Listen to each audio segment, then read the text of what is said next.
किसानों का धरना मानेसर में 1810 एकड़ जमीन को बचाने के लिए 115वें दिन में पहुंच गया है और 115वें दिन में पहुंचने पर किसानों ने सरकार को सद्बुद्धि देने के लिए हवन यज्ञ का आयोजन किया। आपको बता दें कि इस हवन यज्ञ के आयोजन के समय एमएलए सत्य प्रकाश जरावता भी यहां पहुंचे हुए हैं और इन्होंने कहा कि सरकार से बातचीत चल रही है, सरकार की तरफ से वह आए हुए हैं और जल्द ही सरकार के साथ में मीटिंग करके इस बारे में रुख अपना लिया जाएगा और किसानों की जो मांगे हैं उन्हें जल्द से जल्द मान लिया जाएगा। हमारे संवाददाता ने इस बारे में सत्य प्रकाश जरावता से भी बात की। उन्होंने कहा कि जल्द ही इस बारे में सकारात्मक रुख सरकार की तरफ से देखने को आपको मिलेगा। आइए देखते हैं ये खबर, देखते रहिए हमारे साथ। जय हिंद, जय भारत। सर, सबसे बड़ा सवाल ये बनता है कि लोकतंत्र में यदि विधायक को भी मजबूरन जनता के बीच में आकर ये कहना पड़े कि लोकतंत्र है, हम आपकी आवाज़ वहाँ तक पहुँचाएंगे। सर, मुझे लगता है जहाँ तक आपको पहले विधायक का चयन इसलिए होता है कि वो जनता के बीच में रहे और जो जनता की बात है उसको सरकार तक और विधानसभा पटल तक पहुँचाए। हमारे जो किसान भाई बैठे हैं इनकी बात मैंने सरकार तक पहुँचाई है, विधानसभा के माध्यम से भी और निजी तौर से। सर, तकरीबन 3.5 महीने से ऊपर का समय हो गया, अभी तक इतनी देरी क्यों थी? 4 बार बैठक हो चुकी है, बात श्रेय घल रही है आहिस्ता आहिस्ता। एक मीटिंग हमारे किसान के जो प्रतिनिधि हैं इन लोगों के साथ और सरकार के साथ, और मैंने आज तय कराई है, बहुत जल्दी वो मीटिंग होगी, उनमें इनका जो भी फैसला होगा आप लोगों को बता दीजिए। अभी तक सरकार की तरफ से कोई ऐसा जो इनको सारे जो भी हमारे किसान भाइयों को जो ऑफर दिए गए हैं वो सब ये इन लोगों को भी पता है। सरकार का आपस में फाइनल जो होना है वो आपको बता देंगे मीडिया प्रेस के। सर, एक सवाल था कि जो इनकी मांगे हैं आपको लगता है वो जायज है या नाजायज? हमारी मांग है। आपकी मांगे जायज है या नाजायज है, आप बताइए। जो ये मांग कर रहे हैं 11 करोड़ पर एकड़ के हिसाब से, क्या वो जायज है या नहीं? मैंने विधानसभा में बात उठाई थी जी, मैंने कहा था ऑन रिकॉर्ड है कि जितना मुआवजा मिल रहा है 91 लाख जो बताया उसमें तो हमारा 100 गज का प्लाट में नहीं आता, मैंने ऑन रिकॉर्ड कही हुई है। ठीक है। बीच में पहुंचे आप लोगों ने, क्या उनसे बातचीत करी और कुछ आश्वासन आपको अभी तक मिला? हाँ, विधायक साहब जी हमारे पहले भी इस मुद्दे को विधानसभा में उठाया, समय समय पर उठाते रहे और आज भी आश्वासन दिया जी आप लोगों की समस्या हल की जाएगी। सर, क्या प्रधानमंत्री आवास का घेराव करने की आप लोगों ने बात की, उसके बाद उस पर क्या कुछ रहा आप लोगों? उसके लिए पीएमओ ऑफिस में हमने वो अपना ज्ञापन दे दिया है, लेकिन उसकी अभी तक कोई खबर नहीं आई है। वहाँ तक तो हमें जाना ही नहीं दिया था, लेकिन हम 5 व्यक्ति गए थे और उसी दिन 6 तारीख को हमने ज्ञापन दे दिया था। सरकार से क्या कुछ संकेत आप लोगों को अभी तक मिल पा रहे हैं? क्या जी? सरकार से अभी तक क्या कुछ संकेत आपको मिल पा रहा है? सरकार से अभी कुछ संकेत नहीं मिले हैं। जब 3-5 बार पहले मीटिंग हो चुकी है सीएम के साथ, 2-3 बार अपने एमडी और उमा शंकर के साथ, लेकिन अभी तक किसी नतीजे पे पहुंचे नहीं है। कि किसान यहाँ पर लगातार रहे, तकरीबन 100 दिन के बाद यह आंदोलन जो रहा वो उग्र भी हुआ है, लोगों को हिरासत में लिया गया, किसानों को बंद किया गया, लेकिन इसके बाद इस तरह की नरमी क्यों बढ़ती जा रही है, इस पर क्या कहना चाहेंगे आप? देखो जी, नरमी और जो आज किसान महायज्ञ जो किया गया है, हम उस परमपिता परमात्मा से प्रार्थना करते हैं, उस अंतर्यामी से प्रार्थना करते हैं कि जो किसान हमारे 115 दिन आज हो गए और यज्ञ के द्वारा ये संदेश पहुंचाना चाहते हैं हम खट्टर सरकार को कि हमारे जो किसानों की मांग है वो पूरी की जाए और हमारे हरियाणा क्षेत्र में शांति बनी रहे, किसी को किसी प्रकार की क्षति न पहुंचे, क्योंकि लोग बहुत परेशान हैं, उनके घर उजड़ रहे हैं। तो हम यज्ञ के द्वारा उनसे कहना चाहते हैं कि भगवान उनको सद्बुद्धि दे और किसानों की मांगों को पूरा करें। भारत एक धार्मिक भूमि है और हमारे प्रधानमंत्री भी बहुत धार्मिक हैं, तो इस यज्ञ का पूरा फल मिलने बिल्कुल मिलेगा जी। मुझे पूर्ण विश्वास है कि हमारे खट्टर सरकार को इस चीज़ का जो बिल्कुल हमारे किसानों को लाभ मिलेगा और इसके बारे में सोचेंगे और विचार करेंगे और हमारे किसानों की जो मांग है उनको पूरा करेंगे, उनको खुश करेंगे। ठीक है। वो लोग क्या पूछना चाहते हैं जी, नंबरदार साहब, आप जैसे कि आए हुए हैं किसानों के साथ में, तो क्या लगता है कि कितने दिनों में ये धरना खत्म हो सकता है और क्या सरकार आपकी बात मान सकती है कितने दिनों में? भाई, सरकार हमारी बात को 1 महीने में ही क्लियर कर देगी, अब ऐसा अनुभव हो रहा है। क्या चुनावों को देखते हुए ऐसा सोचा जा सकता है? चुनाव नहीं, बिगड़ चुनाव के भी हो रहा है, क्योंकि अहीरवाद में ताकत है और इनकी मांग बिल्कुल जायज है। ये कोई मतलब है 51 लाख 55 लाख में आज आता क्या है? और सबको अनुभव है कि इसमें हेरा फेरी चल रही है, पता नहीं ऊपर कितना में बेचेगा। यहाँ कोई जमीन सस्ती कोई बिकती है, हर आदमी ये लेते हैं, पहले तो ऊपर वाले बेचते हैं। अब ये बताते हैं 25-30 करोड़ के हिसाब में आगे बेचेंगे, तो हमारे बच्चों के हमारे सब पेट काटेंगे, ये तो अच्छा नहीं लगता।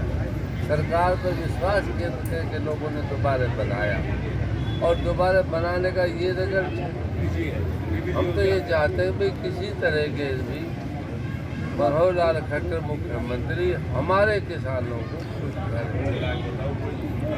ठीक है। तो या तो पैसा दे 11 करोड़ रुपया, या इनकी ज़मीन छोड़ दे, क्योंकि जमींदार बिस्मेदार ज़्यादा नहीं है।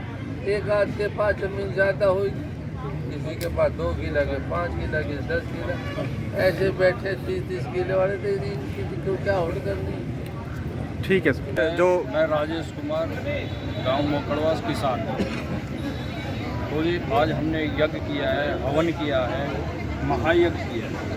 इसमें हमने सरकार के प्रति यही सोच करके किया है ये कि उनको सद्बुद्धि आए और हमारी समस्या का कुछ समाधान हो, भगवान उनको सद्बुद्धि दें। क्योंकि बड़ा सरकार ने अड़ियल रवैया बनाया। उन्होंने हम प्रधानमंत्री जी से ज्ञापन देने जा रहे थे, उनको अपनी समस्या बताने के लिए जा रहे थे।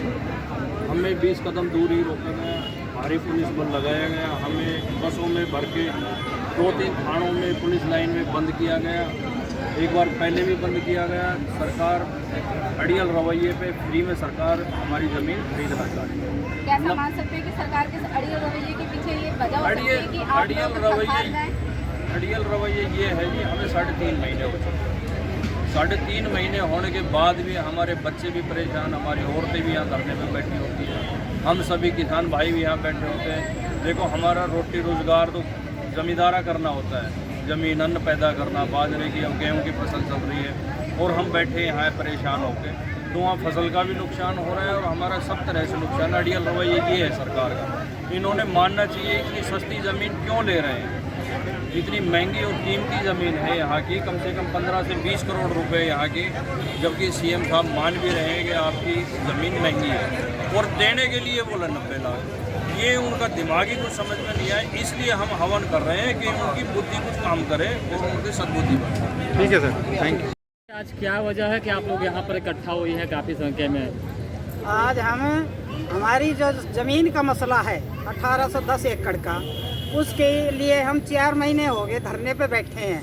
हमने हवन आज किया है, सरकार को थोड़ी सी सुध बुद्धि आ जाए।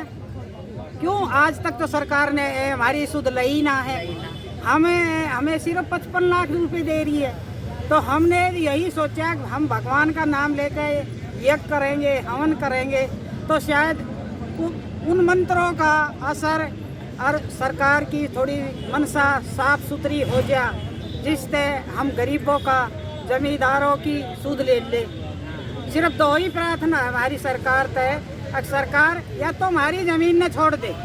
सबसे पहला मसला तो हमारा यही है, हाथ जोड़ के, क्योंकि हमने कासन गाँव की ज़मीन 3 चरणों में एक बार हो चुकी है और चारों तरफ प्रदूषण है। क्यों प्रदूषण के अंदर हम कहाँ तक सांस लेंगे? एक ही कुआं बचा है 1810 एकड़ का, तो उसमें हमारे सबके मकान भी हैं, हमारी कॉलोनी भी है और गांव का लिकाड़ भी इसी तरफ है। गांव का पहले के टाइम में भी सरकार लाल डोरा बधाया करती गांव की हवा साफ सुथरी के लिए, और अब इसके चारों तरफ को घेर रही है। चौथा हिस्सा है जो कि घिर जाएगा और हमारे यहाँ प्रदूषण ही प्रदूषण हो जाएगा। ना हम शुद्ध सांस लेंगे, हमारा मीठा पानी है, हमारी उपजाऊ ज़मीन है, हम कहाँ जाएंगे? हमारे पास पशु है, हमारी पहचान है हरियाणा की। राव तुलाराम के टाइम से ही एक ही गाना और एक ही नारा था, देशों में देश हरियाणा, जहाँ दूध दही का खाना, और हम वही दूध दही शुद्ध खाना खाते हैं। हम मांस मीट अंडा हम खाने वाले नहीं हैं, हम तो अपनी खेती साग सब्जी और साटी पालक खाने वाले जमींदार है, घी दूध खाने वाले। अगर जो हमारी ज़मीन चली जाएगी तो हम कैसे अपना गुजारा करेंगे? हमने तो सोच सोच के हमारा तो बीपीआई यहीं हो रहा है। हमारे यहाँ ये बताओ, हमारे बड़े बूढ़े हमें ये टुकड़ा सौंप के गए थे ताकि हमारे बच्चे आराम से और सुरक्षित रहेंगे, लेकिन वो भी हमें सरकार नहीं दे रही, वो भी खोस रही है। लेन देन होता है किसी चीज का भी, आमी सामी दोनों पार्टियों का होता है यार। ये तो हमारे साथ जबरदस्ती कर रही है सरकार, क्योंकि अब हम सरकार से तो ही प्रार्थना करें हमारी जमीन न छोड़ दे। और इस फैसले में अब तक तो आदमी थे, और हर फैसले में औरत साथ रहेगी, वही मान्यता होगी हमारी। और नहीं आदमी भी फैसला ले लेंगे ना, हम उसको भी नहीं मानेंगे। हमारी यही कहना है, हमारी अपनी कमेटी है औरतों की। हमने सरकार से प्यार से भी कह दी, हाथ जोड़ के भी कह दी, और अब आखिरी टाइम पूरे जोश में है हम। और 30 तारीख ने इससे पहले हमारा फैसला हो गया ना तो सबसे बढ़िया है, और नहीं तो ईद की 30 तारीख ने हम बिल्कुल ना बख्शेंगे। आर पार की लड़ाई है, क्योंकि अब भी जो पंचायत थी, हमने अपनी दिवाली, करवा चौथ और हमारे कमोइयों का व्रत है, इसलिए हम शांति से उठ के आगे, बाकी आप नहीं छोड़ेंगे। जय जवान जय किसान, जय जवान जय किसान। एक बार आप बता दीजिए कि लास्ट क्या आप लोग चेतावनी दे रखी है गवर्नमेंट को? लास्ट कब डेट दे रखी है? उसके बाद आपकी 30 तारीख, ये 30 तारीख दे रखी है। इसको हम ना छोड़ेंगे। हम दराती बाकड़ी अपने देसी हथियारों पे, क्योंकि हमने तो सबक सीख रखा है अपनी लक्ष्मी बाई से। शिक्षा ज्ञान जो हमारी पहले की वीरांगनाएं थी, उनसे हमें ताकत है, उनसे हमें ताकत है। और मैं एक ना हूँ, मेरे साथ जितनी भी लाखों करोड़ों बहुत ही ज्यादा हाँ, और यही है सरकार से हमारी अपील पहुंचनी चाहिए। 30 तारीख से फैसला पहले हाँ हमारी आर पार की बात होनी चाहिए। तो ही सबक है, या तो 11 करोड़ रुपए या हमारी जमीन छोड़ दे, और ना है तो फिर हम तो 30 तारीख ना आर पार के हमारे हथियार हमारे साथ रहेंगे, दराती रहेगी, बाकड़ी रहेंगी, और हम उससे ही अपना हथियार बना लेंगे।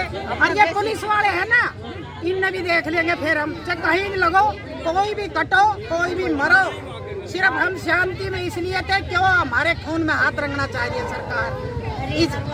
5 साल के लिए रंगना चाह रही है, ये तो 2 ही साल बचे हैं। होश में आ जाए हरियाणा सरकार, क्या समझ रही है? ये नारी है, ये तो एक शक्ति है, एक ताकत है जिससे सारा संसार बसा हुआ है। वे ताकत है ये औरतें। और ये मैं तो बुढ़ी हो रही हूँ 75 साल की, और ये इतने जोश में भरी रही है। ये सारी वीरांगनाएं, ये हजारों की तादाद में चारों तरफ खड़ी है। सर 11 करोड़ के साथ साथ आपकी डिमांड ये भी थी कि बच्चों को नौकरी मिली जाए, क्या उस पर भी सरकार विचार कर रही है? जमीन बचाओ किसान बचाओ संघर्ष कमेटी है, आज उसको धरने बैठे 115 दिन हो गए। लगातार हमारा धरना प्रदर्शन जारी है। इस बीच में जो भी काम हुआ है, आज सारा उनका विश्लेषण हुआ था, और हमने भवन रखा था बाबा पुरमल के नाम से कि जो भी है हमारा जो प्रधान है, हमारा बाबा विषय प्रधान है, हम भगवान को अपना प्रधान मानते हैं, हमारा कुल देवता है वो। और हमें भगवान से ये आशा है कि हो सकता है आज हमारा कुछ समाधान हो जाए, या आने वाले कुछ दिनों में हमारा समाधान हो जाए। हमारे प्रकाश राव जी को हमारी जमीन बचाओ किसान बचाओ संघर्ष कमेटी कल नौता देने गई थी, उनका वो हमारे हवन में आए, इसके लिए हम उनका धन्यवाद करते हैं। और जो भी हमारा भाईचारा था वो भी सब हमारे हवन में आए, उनका भी हम सबका आभार प्रकट करते हैं। हम ये चाहते हैं कि जैसे हमारी किसानों की एकता बनी हुई है, वो एकता बनी रहे। और हमारा जो धरना प्रदर्शन चल रहा है जब तक चलेगा जब तक हमारा कोई फैसला उचित नहीं हो जाता है। उससे पहले हम यहाँ से हटने वाले नहीं हैं। और ये सरकार जानती है कि ये किसान एक इकट्ठे हैं, ये अपनी बात को मनवा कर रहेंगे। तो मेरा तो सरकार से यही आग्रह है कि जल्दी से जल्दी समस्या का समाधान किया जाए, जिससे कि किसान अपने बच्चों का, खेती-बाड़ी का, पशुओं का ध्यान रखे और उनको आर्थिक बोझ ना पड़े कुछ भी। बीते दिन पहले आपने प्रधानमंत्री आवास का घेराव करने की बात कही, इसके बाद आप लोगों को हिरासत में भी ले लिया गया, लेकिन अब क्या कुछ ऐसा काट रहा कि इसके बाद नरम रुख अपनाएगा? ये क्या होता है, जैसे हम बैठते हैं यहाँ पर, हम बातचीत करते हैं सभी किसान भाई, तो ये सब बात निकल के आती है कि अब हमें क्या करना चाहिए, अब हमें क्या करना चाहिए। 115 दिन हो गए, सभी किसान परेशान हैं। और यहाँ कोई ऐसा बड़ा किसान नहीं है कि जिसके बहुत ज़्यादा ज़मीन हो। सब 1-2 किले के जमींदार हैं। इनकी हमारी औरतें भी आती हैं यहाँ पर, बच्चे स्कूल जाते हैं, उसमें परेशानी आती है, बच्चों को पढ़ाने की दिक्कत रहती है। इन सारा कैलकुलेशन निकाल करके जो किसान है उन्होंने थोड़ा सा नरम किया अपना कि सरकार हमारा जल्दी से इसका समाधान करें। और हम किसी भी ऐसा, हमारा जो दक्षिणी हरियाणा है वो शांति प्रिय है, हम कोई ऐसा स्टेप नहीं उठाना चाहते हैं कि जो हमारे ऊपर भारी पड़ जाए या सरकार पर भारी पड़ जाए। हमारा तो यही आश्वासन मिला है कि जल्दी से जल्दी हमारा समाधान हो जाएगा, और यही हम आशा करते हैं कि जल्दी जल्दी हमारा समाधान हो जाए। इसी के लिए हम मतलब यहाँ धरने में बैठे हैं। विधायक जी आपके बीच में पहुंचे थे, उनका असल में एक सवाल बनता है इनके ऊपर कि क्या आपने उनसे सवाल पूछे, क्या इनकी नैतिक जिम्मेदारी नहीं बनती है कि आम किसान की, आम जनता की सुनवाई की जाए? जो कोई भी सरकार होती है, सरकार अपने तरीके से काम करती है, जो कांग्रेस हो, चाहे बीजेपी हो, चाहे आप हो, चाहे कोई भी हो। ये सरकार जब बन जाती है ना, सरकार बनने के बाद सब भूल जाते हैं। जब विधायक आता है गांव में सबके पैर छूता है, सबसे वोट मांगता है, सबसे हाथ जोड़ता है, लेकिन विधायक बनने के बाद उसको पता नहीं क्या हो जाता है। वो किसी का हाथ नहीं जोड़ता है, न किसी का पैर पूछता है, न किसी से राम राम करता है। उससे ही बल्कि जो किसान है वो राम राम करते हैं, फिर सब वही विधायक जी राम राम या कुछ भी। तो ये कुछ अहंकार हो जाता है। जब सत्ता में आदमी होता है तो उसको अहंकार हो जाता है कि मैं एमएलए बन गया हूँ, मेरे पास इतनी वोट है, मेरे पास ये है। लेकिन ये जनता है, ये सब जानती है, ये पब्लिक है, सब जानती है। अभी चुनाव आने वाले हैं, अगर हमारी मांगों को नहीं माना गया, उचित हमारे को मुआवजा नहीं दिया गया, तो सरकार देखती रह जाएगी और ये किसान दिखा देंगे कि इस किसानों के दिल में क्या है। वोट की चोट देंगे हम। 115 दिन का समय हो गया है, लेकिन उसके बाद भी अभी तक आपकी कोई सुनवाई नहीं हुई है। क्या कुछ लगता है आप लोगों को कि इसके बाद क्या कड़ा रुख ये किसान अपनाने वाले हैं? हाँ, ये पक्का है। हम जब भी हटेंगे यहाँ से धरने से, जब हमारा काम हो जाएगा। और हम अपना कड़ा रुख भी रख चुके हैं, 2 बार हम जेल भी जा चुके हैं, हमारी गिरफ्तारी भी हुई है। और ये किसान जो एकता है, हमारी नारी शक्ति का इसमें बहुत बड़ा योगदान है। नारी शक्ति हमारे साथ है। जिस हवन में या जिस लड़ाई में नारी शक्ति का साथ हो, उसमें जीत पक्का मिलती है। मैं तो ये कहूँगा कि आज का जो हवन हुआ है, उससे भगवान सरकार को सुबुद्धि दे और हमारे बारे में सोचे और हमारा समाधान कर दे। धन्यवाद।